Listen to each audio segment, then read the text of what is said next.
प्रधानमंत्री आवास योजना का online registration start हो चुका है। ऑनलाइन एप्लीकेशन ओपन कर दिया गया है प्रधानमंत्री आवास योजना 2.0 का।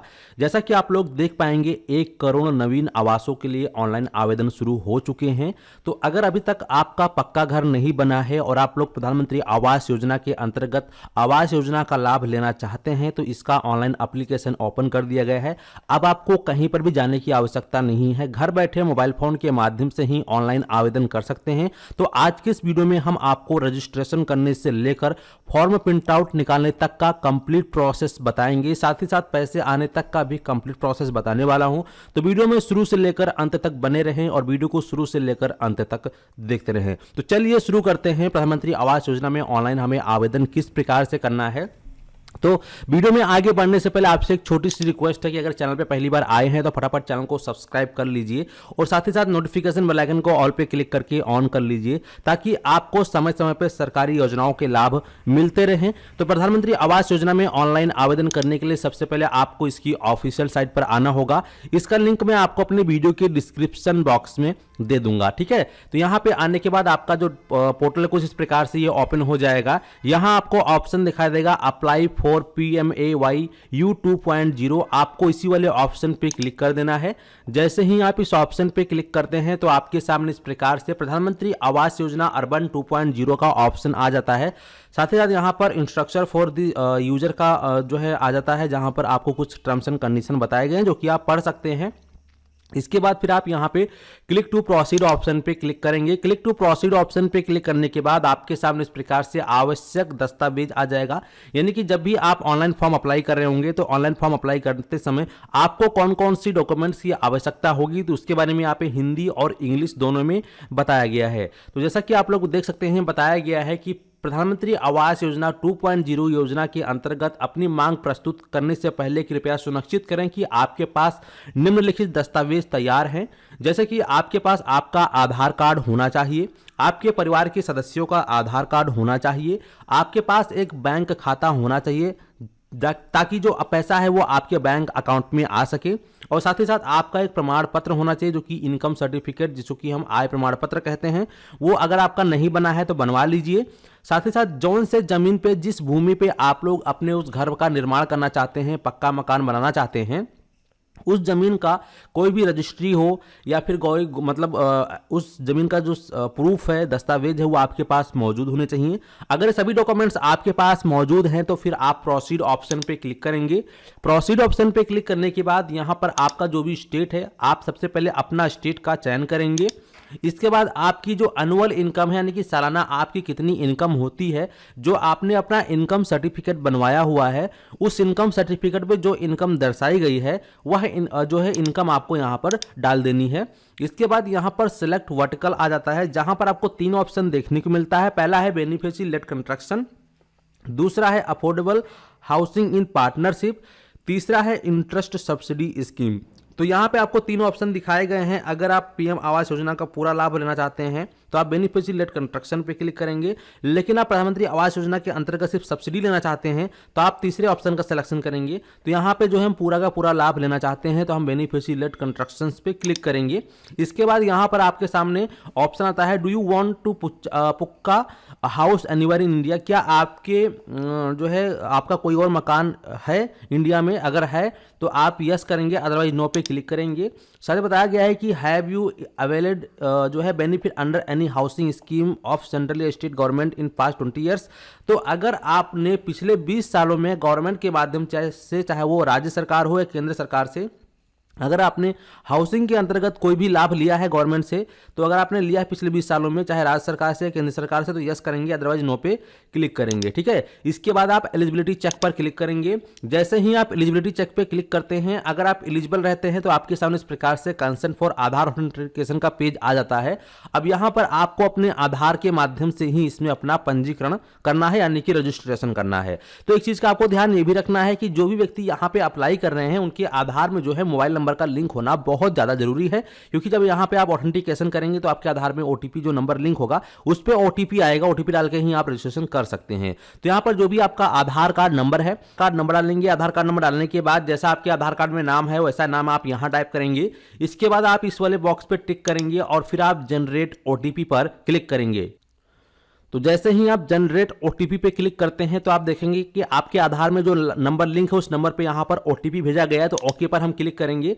इतना क्लिक करने के बाद यहाँ पर देखेंगे तो हमारे जो नंबर है उस पर ओटीपी भी आ चुका है। तो जो भी ओटीपी आपके नंबर पे आया होगा उस ओटीपी को आपको सही सही फिल करना है, गलत ओटीपी आपको फिल यहाँ पे नहीं करना है। तो ओटीपी यहाँ पे हमने फिल कर दिया है, दिखाई देगा। आप सबमिट वाले ऑप्शन पे क्लिक करेंगे। जैसे ही आप सबमिट ऑप्शन पे क्लिक कर देते हैं तो अगर आपका ओटीपी सही है, वेरीफाई हो जाएगा, तो आपके सामने नेक्स्ट पेज ओपन हो जाएगा जहां पर फिर आपको अपना पूरा डिटेल फिल करना है। तो इस प्रकार से आपके सामने application form for beneficiary led constructions का आ जाता है। ठीक है, अब यहाँ पे टोटल जो है 5 चरणों में आपको अपने रजिस्ट्रेशन को कंप्लीट करना है, एप्लीकेशन को कंप्लीट करना है।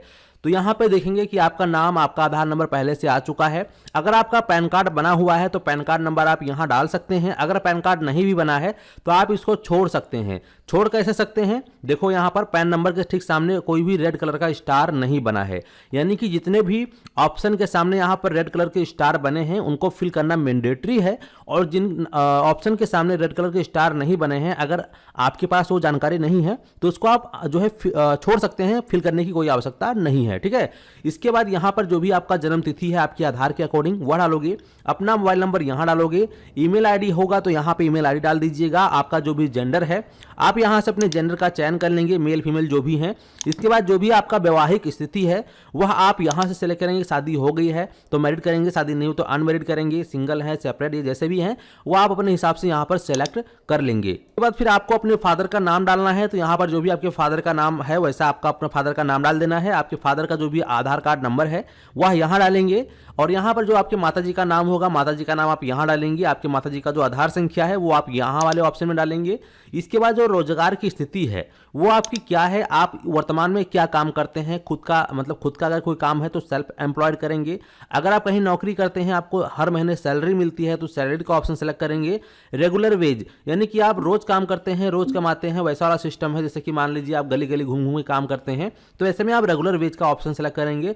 अगर आप लेबर हैं यानी कि लेबर वाला काम करते हैं तो आप लेबर का ऑप्शन सेलेक्ट कर सकते हैं। या आप बेरोजगार हैं, कोई काम धंधा नहीं है तो आप नॉट एम्प्लॉयड पे कर सकते हैं, या फिर अदर ऑप्शन का भी ऑप्शन सेलेक्ट कर सकते हैं। तो यहाँ पर हमारे केस में क्या है कि रेगुलर वेज है तो हम यहाँ पे रेगुलर यानी कि रोज कमाता है, रोज खाता है, इस प्रकार से इसका सिस्टम है। तो यहाँ पे हम रेगुलर वेज कर लेते हैं, यानी कि आपका जो भी व्यवसाय होगा अपने व्यवसाय के हिसाब से आप यहाँ पर सेलेक्ट कीजिएगा। ठीक है, इसके बाद यहाँ पे आता है ऑप्शन आवेदन का व्यवसाय, यानी कि जो है आपका व्यवसाय किस प्रकार से है। आप वो तो आपने बता दिया यहाँ पे कि आप रोज कमाते हैं, रोज खाते हैं। ठीक है, तो यहाँ पे किस प्रकार का काम करते हैं उसके बारे में आपको जो है सिलेक्ट करना पड़ेगा।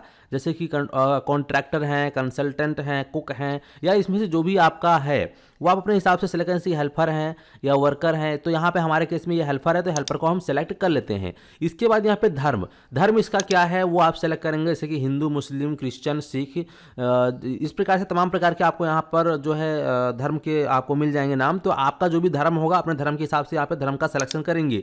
इसके बाद जो भी आपकी कैटेगरी होगी, जनरल, SC, ST, OBC, वो अपने हिसाब से आप सेलेक्ट कर लेंगे। आपकी शैक्षणिक योग्यता, आपने कितनी पढ़ाई लिखाई की है तो वो आप यहाँ से सेलेक्ट करेंगे। अगर आपने पढ़ाई लिखाई नहीं की है तो नो एजुकेशन सेलेक्ट करेंगे। अगर आपने मैट्रिक यानी 10वीं पास किया तो मैट्रिक, 12वीं पास किया तो इंटरमीडिएट। अगर आपने बैचलर किया है, मास्टर किया है, जो भी आपने किया है अपने अकॉर्डिंग से सेलेक्ट कर सकते हैं। इसके बाद यहाँ पर नीचे ऑप्शन आता है, क्या आप PM स्वनिधि भवन और निर्माण श्रमिक आंगनबाड़ी कार्यकर्ता PM विश्वकर्मा के तहत कारीगर, सफाई कर्मी, झुग्गी चौल निवासी के लाभार्थी में से हैं? अगर हैं तो यस करेंगे। जैसे ही आप यस करोगे तो आपसे इस प्रकार से ऑप्शन आएंगे। अगर नहीं हो तो सीधा आप नो वाले ऑप्शन पर टिक करोगे। इसके बाद फिर सेव एंड कंटिन्यू पर क्लिक करोगे। तो जैसे ही आप सेव एंड कंटिन्यू पे क्लिक करते हैं तो आपके सामने इस प्रकार से फैमिली मेंबर्स डिटेल आ जाता है। तो यहाँ पर अगर आपके फैमिली में आपके माता पिता के अलावा और भी 2-3 सदस्य हैं तो आप उनका अगर नाम डालना चाहते हैं तो उनका नाम, उनका जन्म तिथि, यहाँ पे आपसे उनका रिश्ता क्या है वो आप यहाँ पे सेलेक्ट कर लेंगे। इसके बाद जो भी आपका जेंडर होगा, जेंडर चूज कर लेंगे, उनका आधार कार्ड नंबर डालेंगे, उनका पैसा क्या है, व्यवसाय क्या है वो आप यहाँ से सेलेक्ट करेंगे। इसके बाद यहाँ पर ऐड वाले ऑप्शन पे क्लिक करेंगे। ऐसे कर करके जितने भी आपके पास मेंबर्स हैं उन सभी मेंबर्स को एक करके आप यहां पर ऐड करेंगे, फिर आप सेव एंड कंटिन्यू पर क्लिक करेंगे। इसके बाद आपके सामने नेक्स्ट ऑप्शन आता है हाउस होल्ड डिटेल्स का। तो हाउस होल्ड डिटेल पे जब आप आओगे तो यहां पे देखोगे जो आपने स्टार्टिंग समय में जो अमाउंट डाला था वो अमाउंट यहां पे आपको देखने को मिल जाएगा। अब यहां पर आपको अपनी आय प्रमाण पत्र को अपलोड करना होगा, यानी कि इनकम सर्टिफिकेट को आपको अपलोड करना होगा। तो आपको इनकम सर्टिफिकेट का पीडीएफ यहां पे अपलोड करना है, जिसका साइज मैक्सिमम जो है 100 केबी तक रहेगा, 100 केबी से ज्यादा का साइज नहीं होना चाहिए। तो यहां पे चूज फाइल पे क्लिक करके आप अपलोड करेंगे। इसके बाद ये पूछ रहा है कि इस कस्बे शहर में रहने की वर्षों की संख्या, यानी कि जो आपने एड्रेस डिस्ट्रिक्ट और पूरा जो एड्रेस डाला है उस कस्बे या शहर में आप कितने सालों से रह रहे हैं वो आप यहां से सेलेक्ट कर लेंगे। अगर आप 1 साल से रह रहे हैं या 1 से 3 साल के बीच में रह रहे हैं, 3 से 5 साल हो गया या 5 से 8 साल हो गया या फिर 10 साल हो गया या फिर 10 साल से अधिक, तो आप मोर देन 10 ईयर्स करेंगे। अगर आप 10 साल से अधिक रह रहे हैं अपने हिसाब से यहाँ पे सेलेक्ट करेंगे। इसके बाद पूछ रहा है हाउस जो है ऑनरशिप, यानी कि जो घर का स्वामित्व, आप मतलब आपके पास खुद का कोई घर है तो 1 करेंगे, या फिर यानी कि आप रेंट पे रहते हैं रेंट वाला ऑप्शन सेलेक्ट करेंगे। अगर हाउस नहीं है तो नो हाउस पे रहने देंगे, ठीक है। और फिर आप सेव एंड कंटिन्यू पर क्लिक करेंगे। इसके बाद आपके सामने 4th ऑप्शन आ जाता है जहां पर आपका जो एड्रेस का डिटेल है इसको फिलअप करना होता है। तो यहाँ पर जो भी आपका हाउस या फ्लैट नंबर है अपना वो हाउस या फ्लैट नंबर डालोगे। आपके गली मोहल्ले का जो भी नाम होगा अपना गली मोहल्ले का नाम यहाँ डालेंगे। आपका राज्य का जो भी नाम है आप अपने राज्य का नाम यहाँ से डालेंगे, अपना डिस्ट्रिक्ट चूज करेंगे। इसके बाद आपका जो भी सब डिस्ट्रिक्ट है यानी कि तहसील, सब डिस्ट्रिक्ट तहसील को कहते हैं, तो जो भी आपका तहसील है वो सेलेक्ट करोगे। आपका सिटी का नाम सेलेक्ट करोगे, एरिया पिन कोड आप यहाँ डालोगे। इसके बाद यहाँ पे आता है परमानेंट एड्रेस यानी कि अस्थायी पता। अगर आपका प्रेजेंट एड्रेस और आपका परमानेंट एड्रेस दोनों सेम है तो वही सेम एड्रेस यहाँ पे फिल करोगे। अगर अलग अलग है तो अलग अलग आप फिल कर सकते हैं, वो आपके ऊपर है। इसके बाद नीचे आता है पीएम कंस्ट्रक्शन साइट एड्रेस, यानी कि प्रधानमंत्री आवास योजना निर्माण स्थल का पता, यानी कि जौन से जमीन पे आप लोग जो है आवास का निर्माण करना चाहते हैं, मकान बनाना चाहते हैं गवर्नमेंट से लाभ लेकर, तो उस जमीन का जो एड्रेस है वो क्या है वो आपको यहाँ डालना होगा। अगर सेम एड्रेस है आपका present address permanent address same वही एड्रेस है आपका जहाँ पर आप बनवाना चाहते हैं तो वही सेम एड्रेस यहाँ फिल करेंगे। अगर उस एड्रेस से थोड़ा दूरी पर है तो वो एड्रेस भी आप यहाँ पर डाल सकते हैं। इसके बाद यहाँ पर भूमि दस्तावेज अपलोड करने का ऑप्शन आता है, तो उस जमीन का जो भी रजिस्ट्री होगा या पट्टा होगा वो आपको यहाँ अपलोड करना है। यहाँ पर देखेंगे तो लिखा भी है साफ साफ भूमि दस्तावेज अपलोड करें, जैसे कि रजिस्ट्री हो गया या पट्टा हो गया या सर्टिफाइड कॉपी कोई है लैंड रिकॉर्ड जो कि इशूड बाय रेवेन्यू डिपार्टमेंट से अगर इशूड है तो फिर आप लोग वो डॉक्यूमेंट यहाँ पे अपलोड कर सकते हैं। और फिर यहाँ पर आप सेव एंड कंटिन्यू पर क्लिक करेंगे। इसके बाद आपके सामने नेक्स्ट ऑप्शन आ जाता है बैंक डिटेल का। तो बैंक डिटेल में आप देखेंगे यहाँ पर आपको आपका जो भी बैंक अकाउंट नंबर है वो अपना बैंक अकाउंट नंबर यहां डालेंगे। ध्यान ये रखना है दोस्तों कि जिस बैंक में आप गवर्नमेंट से लाभ यानी कि जो पैसे लेना चाहते हैं, ठीक है, वही बैंक अकाउंट आपको देना है। और आपको ये पहले ही जांच लेना है कि आपका वो बैंक अकाउंट सक्रिय है, चालू है या फिर बंद है। अगर चालू हो तो ही दें, अगर वो अकाउंट बंद है आपका या केवाईसी कंप्लीट नहीं है तो ऐसा अकाउंट यहां पर ना दें। अदरवाइज आने वाले समय में जब ये अप्रूवल मिल जाएगा तो किस्त आने में इशू आ सकता है, प्रॉब्लम आ सकती है आपको। तो इसीलिए आपको यहां अपना चालू बैंक अकाउंट देना है, यानी कि जो आपका बैंक अकाउंट इस समय वर्तमान में चल रहा हो, सक्रिय हो। तो अपना बैंक अकाउंट नंबर यहां डालेंगे, फिर वही बैंक अकाउंट नंबर यहां पे कंफर्मेशन के लिए दोबारा से फिल करेंगे। और जो भी आपका एरिया का आईएफएससी कोड होगा अपना आईएफएससी कोड यहां डालोगे। और जैसे ही गेट बैंक डिटेल्स पे क्लिक करोगे तो उस बैंक की जो भी स्टेट या एड्रेस जो भी है वो ऑटोमेटिक यहाँ पे आ जाएगा, ठीक है। तो आपका जो आईएफएससी कोड है, आपका जो बैंक का पासबुक होगा उस पर वो लिखा होगा, वही आप डालेंगे ध्यान से। इसके बाद यहाँ पर आता है ऑप्शन, क्या आपने किसी केंद्र या राज्य प्रायोजित योजना जैसे अमृत 2.0,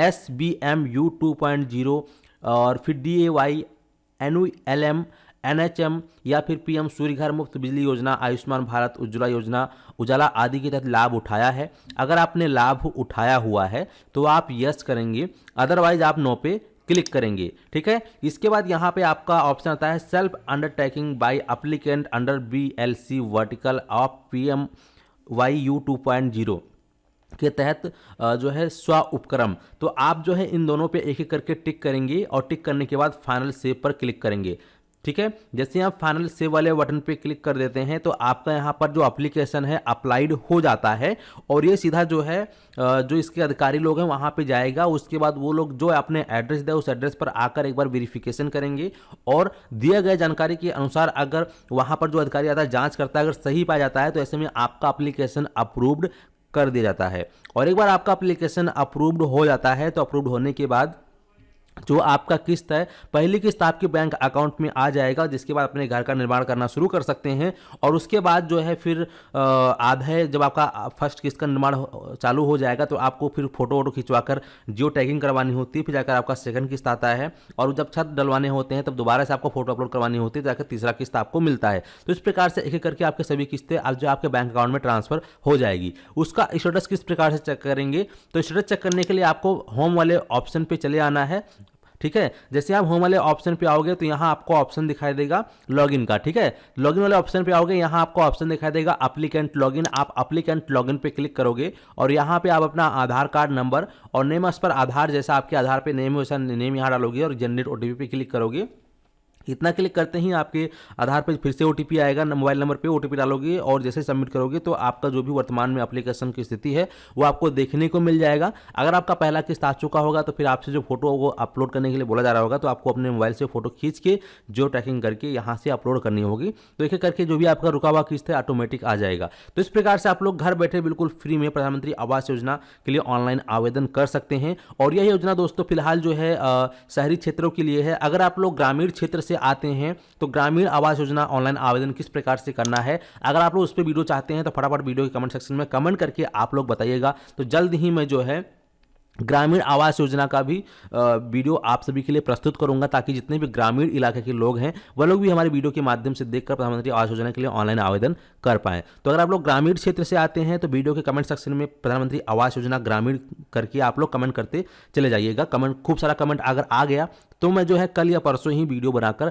आप सभी के लिए डाल दूंगा, जहां पर आप लोग फ्री में उसके लिए भी ऑनलाइन आवेदन कर सकते हैं। फिलहाल ये योजना जो है प्रधानमंत्री आवास योजना अर्बन के तहत था। तो उम्मीद करते हैं कि आप लोग अच्छे से समझ गए हैं। चलिए मिलते हैं आपको एक नए वीडियो में। इस वीडियो को और भी लोगों तक शेयर कर दीजिएगा। अगर मेरे से कुछ छूट गया हो तो कमेंट सेक्शन में कमेंट करके बता दीजिएगा, तो नेक्स्ट वीडियो में वो भी कवर हो जाएगा। चलिए मिलते हैं आपको एक नए वीडियो में। चैनल को सब्सक्राइब नहीं कर लीजिए। धन्यवाद।